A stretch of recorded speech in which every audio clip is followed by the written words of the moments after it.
Russia has broken its ceasefire promise and begun bombing evacuees escaping war-torn cities via humanitarian corridors, according to Ukraine.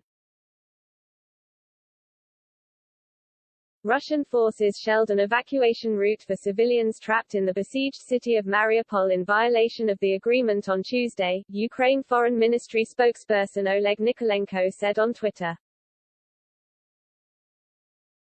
8 trucks plus 30 buses ready to deliver humanitarian aid to Mariupol and to evacuate civilians to Zaporizhzhia. Pressure on Russia must step up to make it uphold its commitments. Reports from Ukraine suggest Russian forces are now shelling the humanitarian corridor from Zaporizhzhia to Mariupol, a city which has faced almost constant shelling since the start of the invasion. Videos shared online from Sumy, northeastern Ukraine, suggested guns were being fired in the humanitarian corridor, although the governor of the region says the ceasefire is mostly holding. Local journalist Oleksiy Sorokin wrote, Russia began an attack on Mariupol from the road meant to be used as a humanitarian corridor. The road was prior cleared from mines and barbed wire to allow civilians to leave.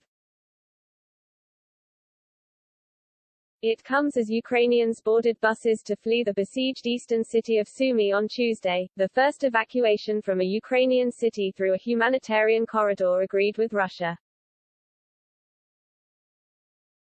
A separate convoy of 30 buses was also headed to Mariupol to evacuate residents from that southern port, which has been encircled without food, water, power or heat and subjected to relentless bombardment for a week. There have so far been 3 failed attempts to evacuate desperate people from ruined cities in the last few days as Russian generals continue to fire their guns despite agreeing to stop for several hours.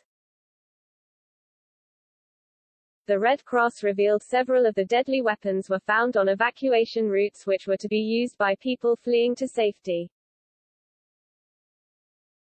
Over the weekend 2 ceasefire agreements broke down as Ukrainians were leaving, forcing many to return to homes as Russian shells began to rain down.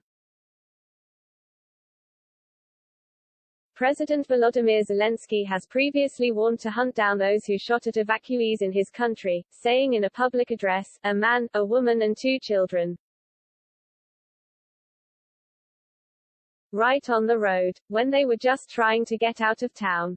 To escape, the whole family. How many such families have died in Ukraine? We will not forgive. We will not forget. We will punish everyone who committed atrocities in this war. On our land, we will find every B******, which shot at our cities, our people, which bombed our land, which launched rockets, which gave the order and pressed start. There will be no quiet place on this earth for you, except for the grave.